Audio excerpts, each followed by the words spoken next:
कहानी की शुरुआत होती है अमेरिका के एक स्पेस स्टेशन से, जहां एक दिन एक अजीब सा सिग्नल मिला। उसके मुताबिक एक यूएफओ बहुत तेजी से पृथ्वी की तरफ बढ़ रहा था। जैसे ही जनरल को पता चला कि ये यूएफओ उसके इलाके में उतर चुका है, तो उसने तुरंत अपने असिस्टेंट से कहा कि बर्क को बुलाओ। कुछ ही देर में बर्क नाम के उस आदमी को मिलिट्री बेस पर लाया गया। वहाँ वो बाकी साइंटिस्ट से मिला और अपनी टीम के साथ लैंडिंग साइट की जांच करने निकल पड़ा। लेकिन जैसे ही वो तबाह हो चुके इलाके में पहुंचा, तो उसे अपने सैनिकों के पास कुछ हरकत होती हुई महसूस हुई। ये देखकर बर्क ने पूरे इलाके को सील करने का हुक्म दिया ताकि कोई भी अंदर बाहर न जा सके। उधर लास वेगस शहर में जैक रोज की तरह अपनी टैक्सी चला रहा था। बातचीत के दौरान उसकी पैसेंजर ने कहा कि तुम्हें भी आना चाहिए, मेरा एक इवेंट है। उसमें बातचीत का विषय होगा कि दूसरे ग्रहों पर जीवन होने की क्या संभावना है। उसने बताया कि वो एक डॉक्टर और रिसर्चर है, मगर जैक को इस सब में कोई इंटरेस्ट नहीं था, इसीलिए उसने मना कर दिया और सीधा घर लौट गया।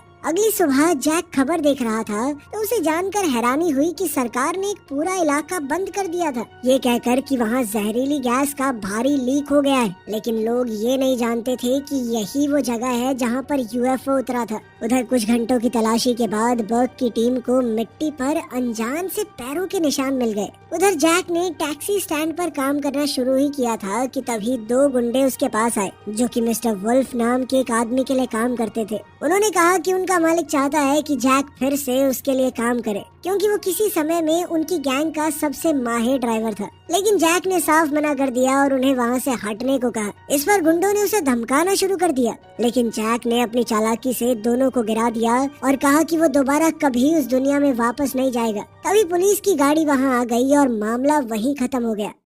कुछ ही समय बाद जैक ने देखा कि उसकी टैक्सी में पीछे दो लोग बैठे हैं। जैक थोड़ा घबरा गया और उनसे पूछा कि कहाँ जाना है आपको। तभी सारा नाम की लड़की ने शांत आवाज में कहा कि हमें एक जगह पर पहुँचना है तुरंत। और उसके साथ बैठे सेथ ने पैसे की बड़ी सी गड्डी दिखाकर कहा कि जितना पैसा चाहिए उतना मिलेगा। जैक को उनकी बात कुछ समझ सी नहीं आई, लेकिन पैसे देखकर वो मान गया और गाड़ी चलाने लगा। दोनों अपनी मंजिल ठीक से समझा नहीं पाते, इसलिए जैक ने लड़की के इशारे के मुताबिक अंधेरे रास्तों पर गाड़ी बढ़ा दी। इसी बीच बर्क और उसके एक्सपर्ट्स ने कैमरा की रिकॉर्डिंग देखी, तो उन्हें पता चला कि जो दो लोग भाग रहे थे वो असल में कोई और नहीं बल्कि भेस बदले हुए एलियंस थे। सिर्फ इतना ही नहीं, वो भीड़ में घुल मिल जाने में एकदम माहिर थे। और तो और उन्होंने बिना हाथ लगाए लास वेगस के एक एटीएम से पैसे निकाल लिए। पता नहीं किस तरह की ताकत है उनके अंदर। काफी ढूंढने के बाद बर्क को टैक्सी पार्किंग की सीसीटीवी फुटेज मिल गई, जहाँ उसने देखा कि एक ड्राइवर उन दोनों को कहीं ले गया है। ये पता चलते ही बर्क ने तुरंत अपनी टीम से कहा कि जल्दी से इनका पता लगाओ और पकड़ो।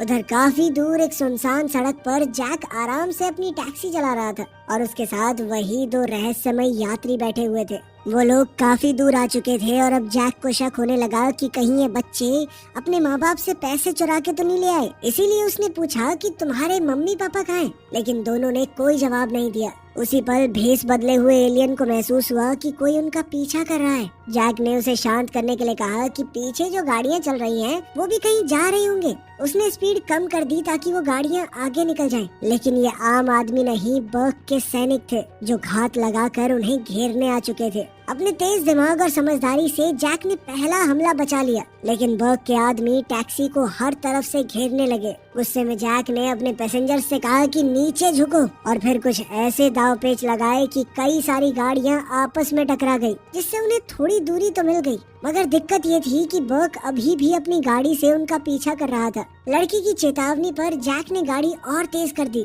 हालात को खुद संभालने के लिए सेथ ने अपनी बहन से कहा कि तुम टैक्सी में इंतजार करो, और वो पल भर में गाड़ी के बाहर निकल गया। थोड़ी ही देर में वो सड़क के बीच में खड़ा हो गया और अपने शरीर को पूरी तरह सख्त कर लिया, जिससे टकराते ही बर्क की गाड़ी पूरी तरह तबाह हो गई। तुरंत ही सारा ने अपनी मानसिक शक्ति का इस्तेमाल करके टैक्सी को पीछे की ओर घुमाया ताकि उसका भाई वापस गाड़ी में आ सके। गुस्से से भरा जैक गाड़ी से उतरकर उन सैनिकों को धमकाने चला गया और कहा कि मिस्टर वुल्फ को कह देना कि मैं कभी उनके लिए काम नहीं करूंगा। बर्क को तब एहसास हुआ कि ड्राइवर को असल में सच का कोई अंदाजा ही नहीं है, इसीलिए उसने बस इतना कहा कि तुम ऐसे मामले में हाथ डाल रहे हो जिसके बारे में तुम्हें कुछ नहीं पता। लेकिन जैक ने उसकी बात को नजरअंदाज कर दिया। जैसे ही जैक वहाँ से निकलने लगा, बर्क ने अपने आदमियों को हुक्म दिया कि उस ड्राइवर की पूरी फाइल निकाली जाए। वहाँ से दूर जाते हुए जैक ने अपने दोनों पैसेंजर्स से माफी मांगी और वादा किया कि मैं तुम्हें तुम्हारी मंजिल तक जरूर पहुँचाऊंगा। कुछ घंटे बाद तीनों एक सुनसान घर के पास पहुंचे और जैक ने बताया कि किराया कुल मिलाकर $720 बन चुका था, लेकिन सेथ ने बिना गिने पूरा पैसा उसके हाथ में थमा दिया और दोनों गाड़ी से उतर गए। जब जैक ने देखा कि उसे अपनी जरूरत से काफी ज्यादा पैसा मिल गया था तो उसका दिल बेचैन हो गया। उसने फैसला किया कि वो दोनों के पीछे जाकर बचा हुआ पैसा वापस कर देगा। उसी वक्त उसे उस सुनसान घर के अंदर से चीखने की आवाज सुनाई दी और वो देखने चला गया कि अंदर क्या हो रहा है। अंदर जाते ही उसने देखा कि दोनों सोफे के पीछे छुपे हुए थे और सेथ ने उसे अपनी हिफाजत के लिए वहाँ से जाने को कहा, लेकिन जैक नहीं माना। तभी उनके ट्रैकिंग डिवाइस पर एक सिग्नल उभर आया और दोनों उस निशान वाली जगह की तरफ बढ़ने लगे। थोड़ा हिचकिचाते हुए टैक्सी ड्राइवर भी उनके पीछे चल पड़ा, मगर वो ये नहीं जानता था कि अंधेरे में एक खतरनाक जीव उन पर नजर रखे हुए था। किचन में पहुंचते ही सेथ ने अपने डिवाइस से फ्रिज के अंदर एक गुप्त रास्ता खोल दिया और डरा हुआ होने के बावजूद जैक भी उनके साथ अंदर घुस गया। कुछ ही देर में तीनों एक खुफिया रास्ते से होते हुए अजीब बेसमेंट में जा पहुँचे, जहाँ एक बड़ी सी गुफा थी जो एलियंस की दुनिया जैसे माहौल को छुपा कर रखे हुए थी। उसी वक्त सेथ ने महसूस किया कि सिग्नल एक चिपचिपे गोले से आ रहा था और सारा ने अपना हार उस पर रख दिया, जिससे उसे एक अनोखा ऑब्जेक्ट मिला। हैरान जैक ने पूछा कि ये चीज है क्या और इसके लिए इतनी मुश्किल में पड़ने की क्या जरूरत थी। सेथ ने बताया कि अगर ये डिवाइस गलत लोगों के हाथ में पड़ गया तो दोनों की जिंदगी खतरे में पड़ जाएगी। जैक ने कहा कि हमें एक पल भी जाया नहीं करना चाहिए क्योंकि और लोग उनके पीछे आ सकते थे। तभी उन्होंने किसी चीज के करीब आने की आवाज सुनी। जैक जानता था कि वो उनकी रक्षा नहीं कर पाएगा, तो जैक ने चिल्लाकर दोनों को भागने को कहा। दोनों झाड़ियों में जाकर छुप गए और जैक ने घर से उठाई हुई एक लकड़ी के सहारे उन घुसपैठियों का सामना करने की कोशिश की। ये वही दरिंदा निकला जो अंधेरे में उन पर नजर रखे हुए था, लेकिन जैक उस दानव के सामने टिक नहीं पाया और खुद को बचाने के लिए झाड़ियों में कूद गया। कुछ ही देर बाद वो खूंखार जीव वहाँ लटकी हुई एलियन चीजों को तोड़ने लगा और इसी मौके का फायदा उठाकर तीनों ने वहाँ से भागने की कोशिश की। मसला ये था कि जैक को बाकी दोनों कहीं नजर नहीं आए और अचानक उस दरिंदे ने सारा को अपने कब्जे में कर लिया। सेथ ने तुरंत अपने दुश्मन का ध्यान भटकाने की कोशिश की, लेकिन उसने सेथ को उठाकर दूर पटक दिया। पर तभी मौका देखकर सारा ने खुद को छुड़ा लिया। अब जैक ने अकेले ही उस जीव पर हमला बोल दिया और जब सारा ने अपनी दोस्त को जमीन पर गिरते देखा तो उसने एक जलता हुआ गोला सीधा उस दरिंदे पर फेंक दिया। अब जब वो दानव कुछ पलों के लिए सुन्न हो चुका था तो तीनों ने वहाँ से निकलने की कोशिश की, लेकिन सेथ को एक गोली लग गई और वो बेहोश हो गया। भाग निकलने के लिए जैक ने सेथ को अपनी बाहों में उठाया और फिर दोनों भाई बहन के साथ टैक्सी में वहाँ से निकल पड़ा।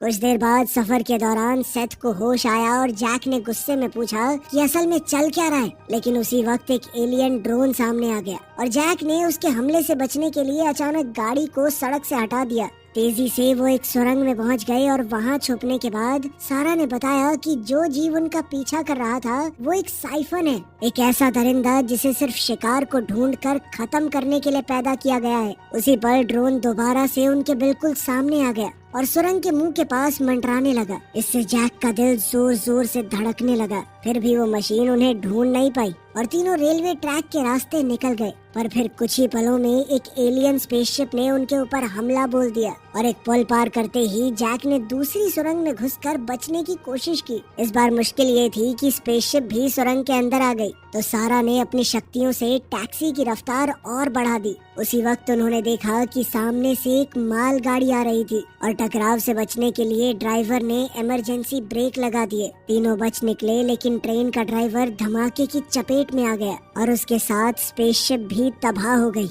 एक पल भी जाया किए बिना तीनों वहाँ से निकल गए और जो कुछ भी हो रहा था उससे गुस्सा होकर जैक ने उनसे सच पूछ लिया कि आखिर वो असल में थे कौन। उसी पल सारा ने टैक्सी के अंदर कई चीजें हवा में उड़ा दी और बताया कि वो ये सब इसलिए कर पाते हैं क्योंकि उनका अपने दिमाग पर पूरा कब्जा है। इसके बाद तीनों ने अपना सफर जारी रखा, जबकि दूसरी ओर वो दरिंदा भी बच गया था और धीरे धीरे अपने जख्मों को ठीक कर रहा था। कुछ मिनट बाद जैक ने अपनी टैक्सी एक सड़क किनारे वाले मैकेनिक के पास छोड़ दी। और फिर तीनों एक रेस्टोरेंट में जाकर गाड़ी ठीक होने का इंतजार करने लगे। तभी जैक के फोन पर बर्च का कॉल आया। उसने बताया कि मैं बाहर ही हूँ। उसने सीधा कहा कि जल्द से जल्द बच्चों को मेरे पास ले आओ और बदले में मैं तुम्हारा पुलिस रिकॉर्ड पूरी तरह साफ करवा दूंगा। लेकिन जैक ने इससे साफ इनकार कर दिया और शेरिफ को बाहर खड़े हथियार बंद आदमियों की खबर देने के बाद वो सेथ और सारा के साथ चुपके से निकल गया। जैसे ही बर्क ने अपने आदमियों के साथ रेस्टोरेंट पर धावा बोला तो शेरिफ ने उससे पूछा कि ये सब क्या हो रहा है, लेकिन बर्क जरा भी घबराया नहीं।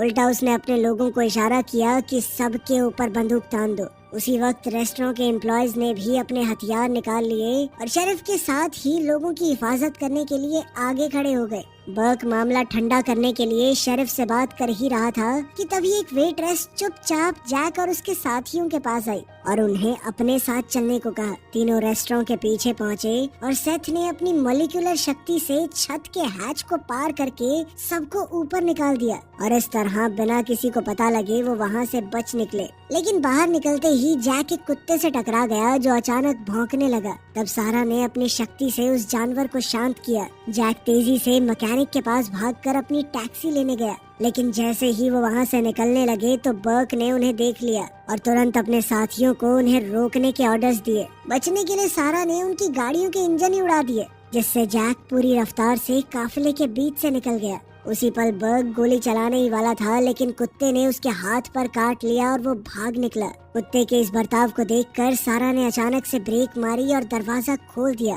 ताकि कुत्ता भी उनके साथ भाग सके। सफर के दौरान तीनों सोचने लगे कि आखिर वो स्पेसशिप कैसे वापस हासिल की जाए जिसे सरकारी फौज ले जा चुकी है। फिर सेथ के दिमाग को पढ़ते हुए सारा ने सलाह दी कि उन्हें डॉक्टर एलेक्स से मिलना चाहिए। ये वही औरत थी जिससे जैक पहले मिल चुका था। तीनों उसे ढूंढने के लिए उसके इवेंट की ओर निकल पड़े। वहाँ पहुंचकर जैक ने एक एम्प्लॉय से अपनी टैक्सी संभालने और कुत्ते को खाना देने को कहा। उधर एलेक्स जब लेक्चर दे रही थी तो ऑडियंस से अजीबोगरीब सवाल आने लगे। वो लोग बात समझने की बजाय कुछ भी अजीबोगरीब बातें कर रहे थे। उनकी बातें सुनकर एलेक्स पूरी तरह हैरान रह गई। उसी वक्त बर्क के एक आदमी ने जैक को कॉन्वोकेशन में घूमते हुए देख लिया और अपने सभी साथियों को अलर्ट कर दिया। इससे स्क्वाड ने फिर से उन्हें पकड़ने की तैयारी कर ली। इधर जैसे ही जैक एलेक्स से मिला तो उसने उसे एक शांत जगह ले जाकर पूरी कहानी सुना दी, लेकिन एलेक्स इन बातों पर विश्वास करने को तैयार ही नहीं थी। उसे यकीन दिलाने के लिए दोनों एलियंस ने उसे बताया कि सोलर सिस्टम में घुसते वक्त उनकी स्पेसशिप का सबसे पहले एलेक्स ने ही फोटोग्राफ लिया था। साथ ही जैक ने कहा कि इस वक्त हम सिर्फ तुम्हारे ऊपर ही भरोसा कर सकते हैं,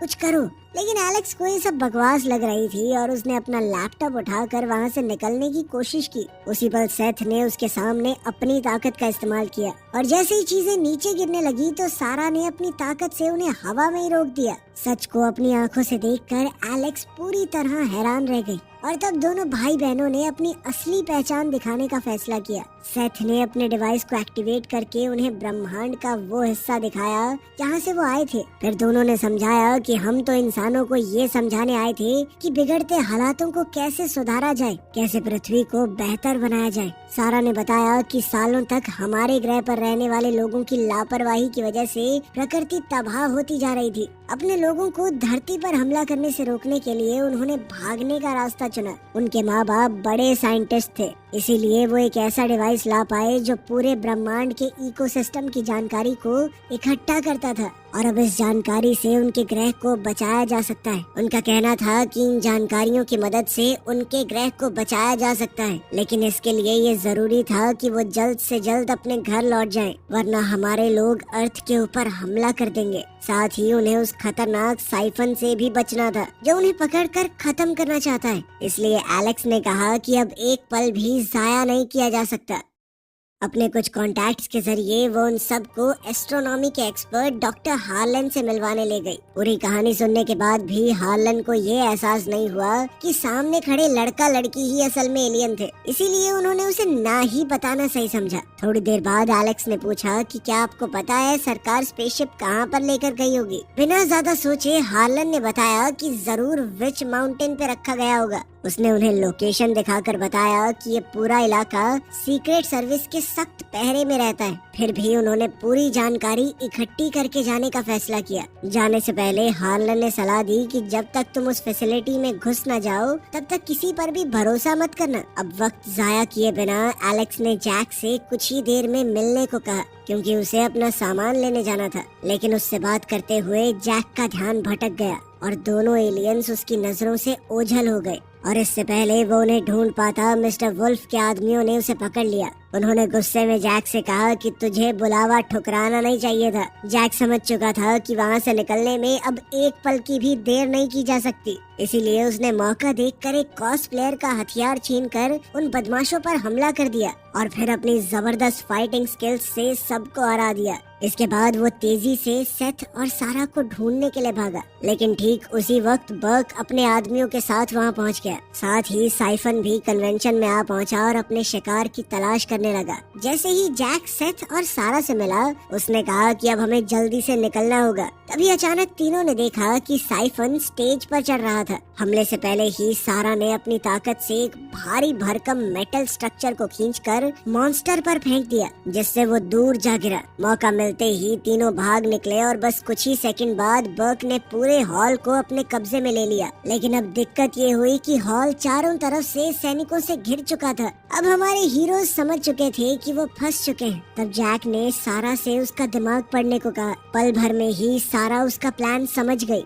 और अचानक अपनी ताकत से आसपास खड़े सभी लोगों को लॉटरी मशीन्स पर जिता दिया। अचानक सब लोग खुशी से चिल्लाने लगे और इसी हंगामे का फायदा उठाकर तीनों एलेक्स के साथ भीड़ में घुलकर निकल गए। बाहर पहुंचते ही सब लोग जल्दी से गाड़ी में बैठे और तेज रफ्तार से निकल पड़े, जबकि पीछे से अथॉरिटीज उनका पीछा कर रही थी। इस चूहे बिल्ली के खेल में टैक्सी चारों तरफ से घिर चुकी थी। जैसे ही वो सरेंडर करने वाले थे, उसी पल बर्क को एहसास हुआ कि गाड़ी में असल में मिस्टर हार्लन था, जो उसका ध्यान भटकाने आया था ताकि एलेक्स और उसकी टीम गाड़ी में शहर से भाग सके। अब एलेक्स और उसकी टीम के पास एक नई गाड़ी थी और कोई भी उनका पीछा नहीं कर रहा था, तो उन्होंने विच माउंटेन की लोकेशन ढूंढ निकाली और जंगल से होते हुए एक ऊंची जगह तक पहुंचे, जहां से बेस की एंट्रेंस साफ दिखाई दे रही थी। सख्त सिक्योरिटी देखकर एलेक्स और जैक ने कहा कि शायद वहाँ कोई सुरंग होगी जिससे अंदर घुसा जा सके। लेकिन तभी अचानक दोनों एलियंस को बेहोशी वाले डांट लग गए। उसी पल बर्क और उसके आदमियों ने एलेक्स और जैक को पकड़ लिया और एलियंस को कैदी बना लिया। तब जैक गुस्से में सैनिकों पर टूट पड़ा, लेकिन उन्होंने आसानी से उसे काबू में कर लिया। फिर बर्क ने उन्हें धमकी दी कि अगर उन्होंने उसके मिशन में दखल दिया तो उन्हें भारी अंजाम भुगतने पड़ेंगे। तब जेल वापस जाने के खौफ ने जैक को मजबूर कर दिया और उसे सरेंडर करना पड़ा। इसके बाद जब वो मिलिट्री वैन में जा रहे थे तो एलेक्स ने जैक को इतनी जल्दी हार मानने पर डांटा। तब जैक कहने लगा कि मैं उन एलियंस को बचाने के लिए अपनी जिंदगी कैसे बर्बाद कर दूं। तब एलेक्स गुस्से से भर गई और उसने जैक के गाल पर जोरदार चांटा दिया और इसी झगड़े से गार्ड्स का ध्यान भटक गया और जैक ने हमला करके दोनों को बेहोश कर दिया। तब ये खुलासा होता है कि दोनों ने सरेंडर सिर्फ इसलिए किया था ताकि सैनिकों के बड़े झुंड से बचकर निकल सके। अब आजाद होते ही दोनों ने तय कर लिया कि लड़का लड़की को बचाना होगा, जिनके ऊपर जल्द ही साइंटिस्ट एक्सपेरिमेंट्स करने वाले हैं। फिर एलेक्स और जैक जल्दी से एसी डक्ट्स के जरिए फैसिलिटी के अंदर घुस गए। वहाँ लैंड करते ही दोनों चुपचाप आगे बढ़े और एलियंस को ढूंढने लगे। फिर जैसे ही वो लैब एरिया तक पहुँचे तो एलेक्स और जैक छुप गए और कोई प्लान सोचने लगे। लेकिन तभी अचानक विच माउंटेन पर साइफन ने हमला कर दिया। तब गुस्से में बर्क ने सैनिकों को हुक्म दिया कि तुरंत उस खतरे को खत्म करो और इसी मौके का फायदा उठाकर दोनों लैब के अंदर घुस गए। तब एक साइंटिस्ट को बेहोश करने के बाद एलेक्स और जैक ने प्रोटेक्टिव सूट पहने और बिना वक्त गवाए बाकी साइंटिस्टों के ऊपर हमला शुरू कर दिया। वो आसपास पड़े सामान से सबके ऊपर हमला करते हुए आगे बढ़े। इसी दौरान साइफन की मिसाइलों ने बर्क के कई सैनिकों को आसानी से गिरा दिया। जैसे ही बर्क ने देखा कि ये मॉन्स्टर लैब की तरफ बढ़ रहा है तो वो समझ चुका था कि उसका असली मकसद क्या है और उसने चिल्लाते हुए सभी यूनिट्स को एलियंस की तरफ दौड़ने का ऑर्डर दिया। उधर जैसे ही एलियंस को होश आया तो उन्होंने अपनी शक्तियों से खुद को आजाद कर लिया और सारा जैक को देखकर बहुत खुश हुई कि वो उन्हें बचाने के लिए लौट आया था। दूसरी ओर कैदियों के गायब होने का एहसास होते ही बर्क ने इमरजेंसी अलर्ट चला दिया और उधर हमारे हीरोज का ग्रुप यूएफओ की तलाश में निकल पड़ा। सेथ ने अपने लोकेटर से स्पेसशिप का रास्ता दिखाया और फिर थोड़ी देर बाद एलेक्स ने साइंटिस्ट का भेस बनाया ताकि वो बाकी एम्प्लॉइज को धोखा दे सके। एलेक्स ने वहां जाकर कहा कि बर्क ने कहा है कि पूरी फैसिलिटी को तुरंत खाली करो और अगर किसी ने भी ज्यादा सवाल जवाब किए तो बहुत बुरी सजा मिलेगी। अपनी बातों के दम पर उसने रास्ते में मिलने वाले सभी साइंटिस्टों को उल्लू बना दिया। उधर बर्क ने देखा कि यूएफओ के पास कोई सुरक्षा नहीं है तो वो गुस्से से भागता हुआ ग्रुप को रोकने चला गया। इसी बीच सेथ ने बिना देर किए अपना डिवाइस स्पेसशिप के स्ट्रक्चर पर लगाया और जैसे ही उसे एनर्जी मिली उसका मेन दरवाजा खुल गया। ये मंजर देखकर एलेक्स और जैक हैरान रह गए, लेकिन अंदर जाने से पहले ही बर्क और उसके गार्ड्स ने उन सब को एक बार फिर से कैद कर लिया और फिर अचानक एक फौजी से गलती से गोली चल गई, लेकिन सेथ ने अपनी ताकत का इस्तेमाल करके दुश्मनों की हर गोली को रोक दिया। घबराकर बर्क ने सैनिकों पर चिल्लाते हुए फायरिंग बंद करने को कहा। तभी अचानक साइफन भी एक दीवार तोड़ते हुए वहां पहुंच गया। साइफन को देखकर सबका ध्यान उसी की तरफ चला गया और इसी हंगामे का फायदा उठाकर जैक ने सबको यूएफओ के अंदर घुसने को कहा। उन्हें रोकने के लिए सैनिक दौड़े, लेकिन वो सभी साइफन के हमलों में फंसकर रह गए। सारे इंजन और नेविगेशन सिस्टम एक्टिवेट होते ही एलियंस ने उड़ान भरने की तैयारी कर ली। तंग जगह होने के बावजूद उन्होंने जैसे तैसे अपनी पोजीशन संभाली और वहां से भागने लगे। जब सेथ ने देखा कि साइफन के ऊपर हजारों गोलियां चल रही हैं, तो उसने सबको संभल कर बैठने को कहा और सीधा अपनी स्पेसशिप को मॉन्स्टर के ऊपर चढ़ा दिया, जिससे साइफन पूरी तरह तबाह हो गया। उसी समय बर्क ने अपने लोगों से कहा कि सारे रास्ते बंद कर दो, लेकिन फिर भी एलियंस डरे नहीं और पूरी रफ्तार से आगे बढ़ते रहे और आखिरी पल में दरवाजे को तोड़कर बाहर निकल गए। अब आजाद होते ही सब लोग खुशी से झूम उठे थे, लेकिन इस जश्न की घड़ी के बीच सेथ ने देखा कि कंप्रेशन चेम्बर डैमेज हो चुका है। तब जैक ने उससे पूछा कि क्या उड़ते उड़ते स्पेसशिप को ठीक करने का कोई तरीका नहीं है। अब जैक उसी जगह पर गया जहां डिफेक्ट था, लेकिन वहां उसे दोबारा से साइफन का सामना करना पड़ा, जो बार बार उस पर हमला करने लगा। सेथ को एहसास हो गया कि कोई तो गड़बड़ है, इसीलिए उसने एलेक्स को अपनी बहन के साथ स्पेसक्राफ्ट कंट्रोल करने को कहा और खुद जैक की मदद करने के लिए दौड़ पड़ा। इसी लड़ाई के दौरान जैक ने मॉन्स्टर का हेलमेट खींचकर उतार दिया। तब सेथ जोर से चिल्लाया ताकि साइफन का ध्यान भटके और फिर अपनी ताकत से खुद को गायब कर लिया। फिर मौका देखकर जैक ने दुश्मन के सर पर जबरदस्त वार किया, लेकिन पलटकर साइफन ने उसे यूएफओ की एनर्जी मैट्रिक्स की तरफ उछाल दिया। अपने शिकार को खत्म करने के इरादे से मॉन्स्टर ने जैक को गर्दन से पकड़ लिया, पर तभी सेथ ने उस पर हमला कर दिया और जैसे ही सेथ फिर से गायब हुआ, जैक ने साइफन को सीधा रोशनी की किरणों की तरफ खींच लिया। अगले ही पल जैक ने पूरी ताकत से साइफन के मुंह पे मुक्का मारा और फिर एनर्जी मैट्रिक्स ने उसे पूरी तरह मिटा दिया। आखिरकार अपने दोस्त को बचाकर सेथ ने तुरंत दरवाजा बंद कर दिया, जिससे स्पेसशिप दोबारा स्टेबल हो गया। अब वो विच माउंटेन से काफी दूर पहुंच चुके थे। अब उनके बिछड़ने का वक्त आ गया था। सबने एक दूसरे को अलविदा कहा और जैक ने वादा किया कि मैं तुम्हारे साथी कुत्ते का पूरा ध्यान रखूंगा। आखिरकार वो एलियन भाई बहन अपने जहाज पर चढ़ गए और अपने ग्रह की तरफ रवाना हो गए, इस विश्वास के साथ कि एलेक्स और जैक की मदद से वो हो सकता है कि अपने पूरे प्लेनेट को बचा पाए। वीडियो पसंद आई तो लाइक कर देना, चैनल को सब्सक्राइब कर